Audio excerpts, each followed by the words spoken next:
Now we can open the bundle on that table in front of the window.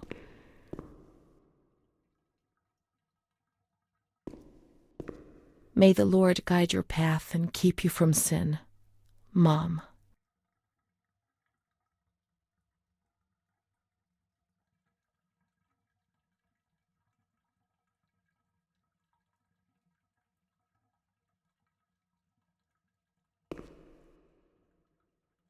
You see? Mom was good. I was bad. Mom was worried about Renee and Charlotte. I abandoned Charlotte. We've abandoned her.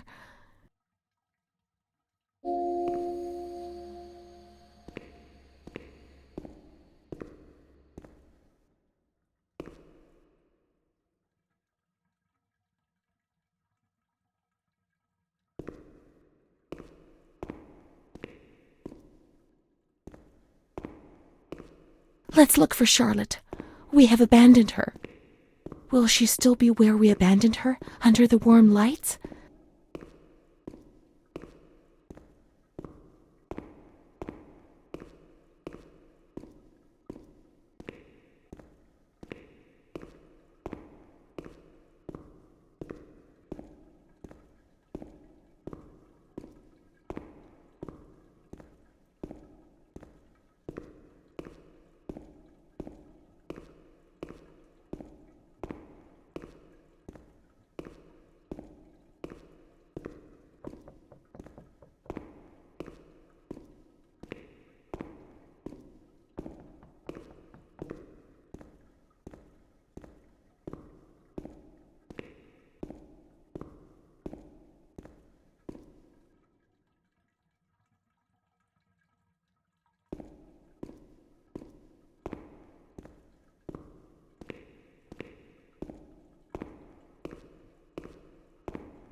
I didn't do anything. I just obeyed orders. I only obeyed orders. Charlotte has gone away.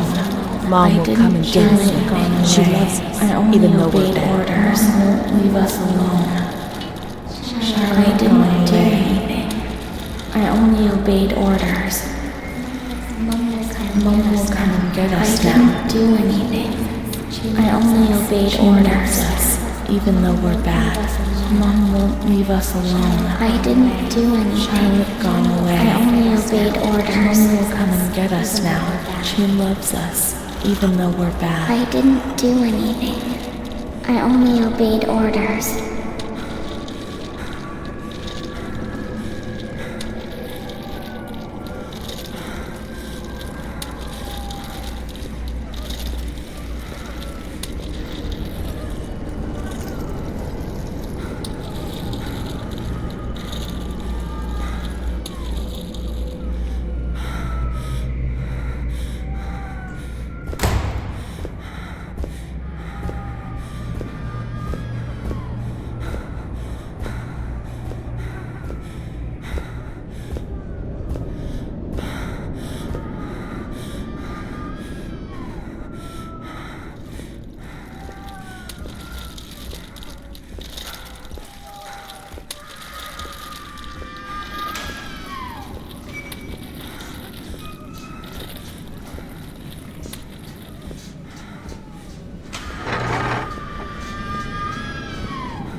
Montefoscoli, December 20th, 1941. Dear Director, could you please let me know how my daughter, your patient Renee T., is getting along? I've written to my daughter several times, but have received no reply. I'm very worried, particularly as I've been ill for some time and have not been well enough to come and visit her. Please kindly let me know when it will be possible for me to bring my daughter home. Your humble servant, Ada T. Bring this letter to the attention of Dr. C so he can assess the potential discharge of the patient.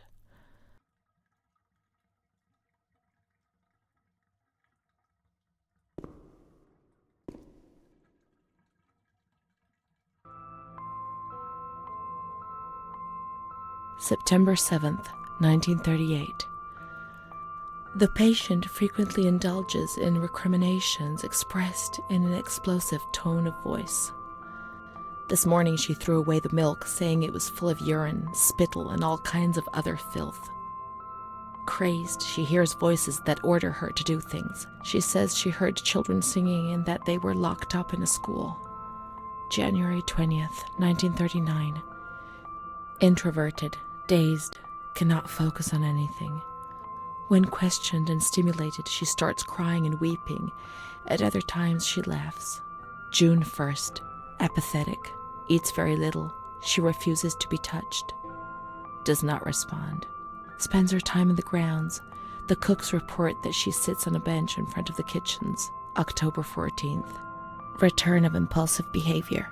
This morning she asked for 2 eggs to make zabayoni, but when she got them, she threw them up in the air. Excited, clamorous, slightly confused, takes her clothes off. December 8th. Tied to bed for 15 days. High-spirited, tends to make witty comments and use vulgar words. Laughs hysterically and pleasures herself. The nurses report that about 2 weeks ago she remained in the showers on her own and didn't want to leave. They said that when they took her away, she swore at them and then lashed out and bit them. 2 nurses had to be treated for their injuries. They've kept her tied to the bed since then. Transferred to the slightly agitated ward, from the care of Dr. B to the care of Dr. C. I was with Amara in the showers. My memories are terrifying. They're not real, are they?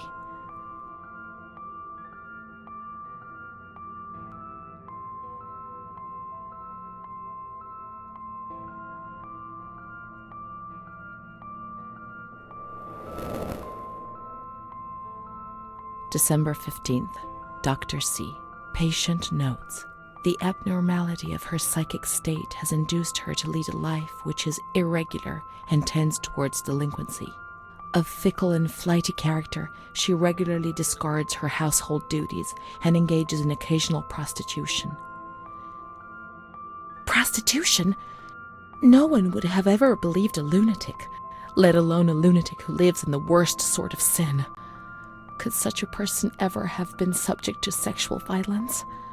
Certainly not. Her mental deficiency makes her deaf to the reprimands of her family. She has shown suicidal tendencies. She was brought to the ward yesterday, agitated and hysterical. Treated with cardiazol, 2 injections a week for 5 weeks. They were only trying to confuse us with the therapy, and my God, they succeeded. It was as if they wanted to instill the madness into us.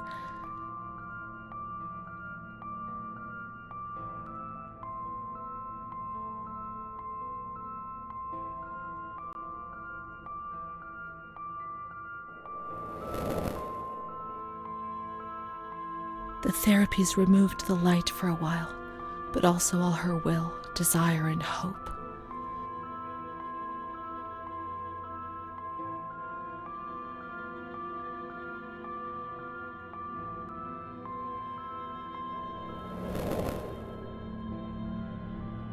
June 2nd. After a long period of calm and improvement, the patient is very agitated today and vehemently refuses to submit to a gynecological examination. She swears and curses those helping her, flailing her arms and hitting them. According to reports by Dr. B, the patient has been subjected to periodic checkups since she had a spontaneous abortion about 2 years ago in her 3rd month of pregnancy. Conception occurred after she had sexual intercourse with a stranger who sneaked into the hospital grounds. Details are contained in the charges filed at police headquarters in Volterra, a copy of which is attached to these clinical notes. ES therapy. That's how the reality is concealed. It has all been planned very carefully.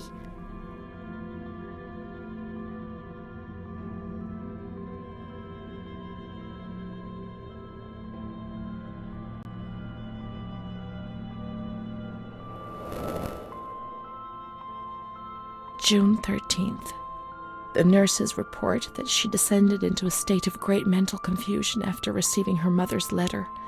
She threw her soup over another inmate because she was very anxious, and then punched a nurse. Impulsive, flails about her. She rails against the doctor in vulgar terms while he is examining her, lashes out and spits. Block all correspondence to give the patient no further reason to become agitated. August 20th, tied to bed.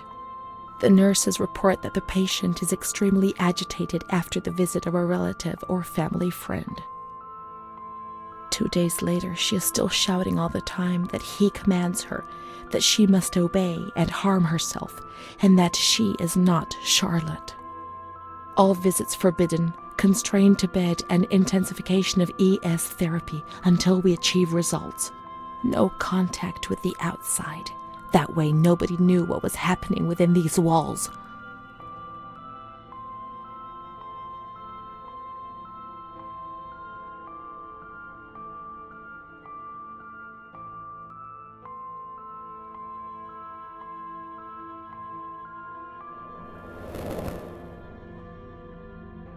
March 3rd. Alert, correct attitude, replies when questioned. The nurses report that the patient is calm, she washes and looks after herself. She affirms the existence of a certain Amara. She says that Amara is a patient who disappeared when she was moved to this ward. No confirmation. Probably a regressive hallucination. Evaluate transfer. Did I imagine Amara? That's not possible. She was there. I know she was there. I feel it. She must have left some traces of her presence. We can look for her things in the storeroom containing the bundles of the patient's belongings on the upper floor.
These are Amara's things, I'm certain.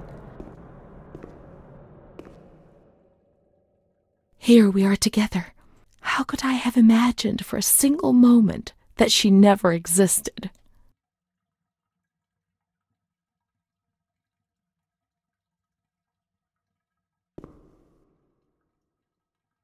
Amara, there she is. She existed. She really did exist. There she is, my friend.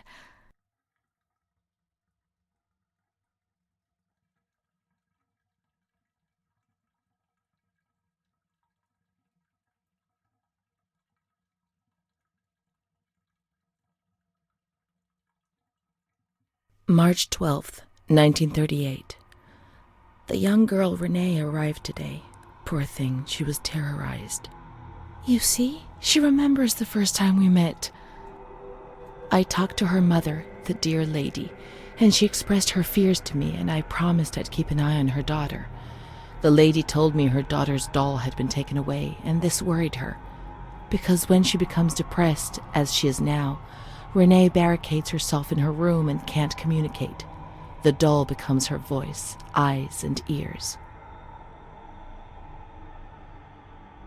Dr. B said I'll soon get out of here.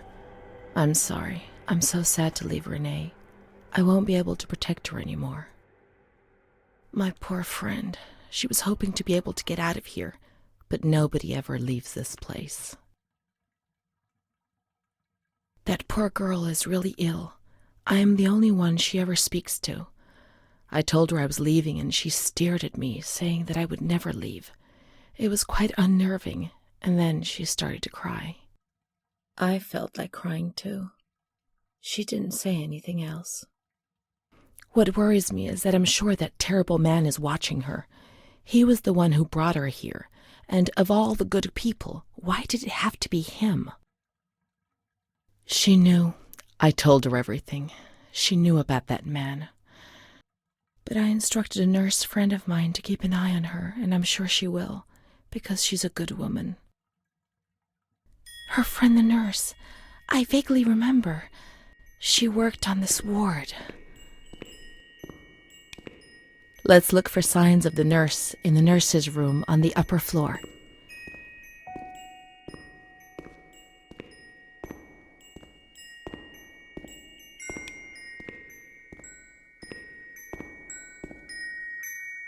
She worked mostly in the Marigliano pavilion.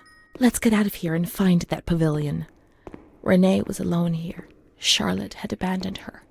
And without Charlotte, Renee couldn't communicate with the outside world. Mother knew that.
She's kind to everyone, even me. I felt a little better when I saw her. The sick children laughed and played with her. Not even they could frighten me. Don't annoy Renee. She's a princess here. Didn't you know? She told stories. She said there was a war out there. But they stared at me and frightened me.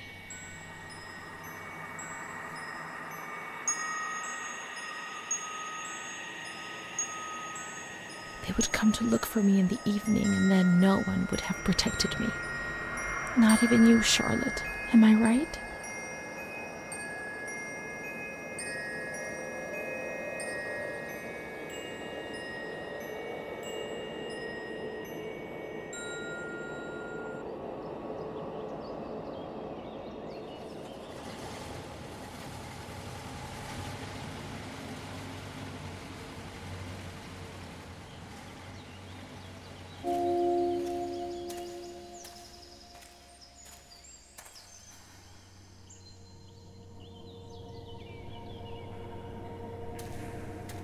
Let's follow the hearse until we reach the graveyard.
There's Charlotte, my voice, my eyes, my ears, my very soul. Let's go and play together again.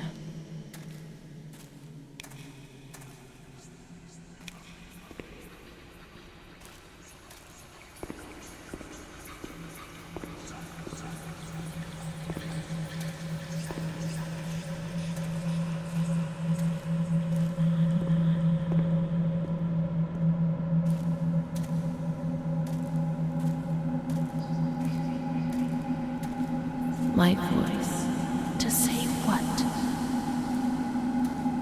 Meaningless things. Be offensive to others and get into trouble. Eyes to see desperate people.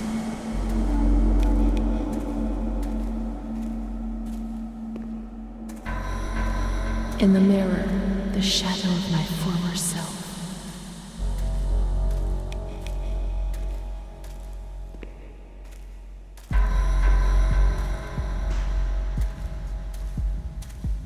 Gaunt, worn out, they're killing me slowly, day after day. My ears to hear screams, deliriums, threats, and false promises.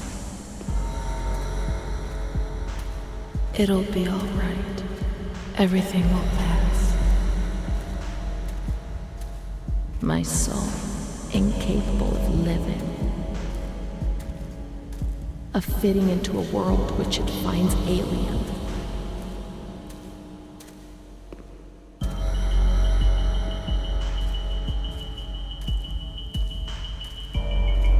It's moving further and further away from me, always further.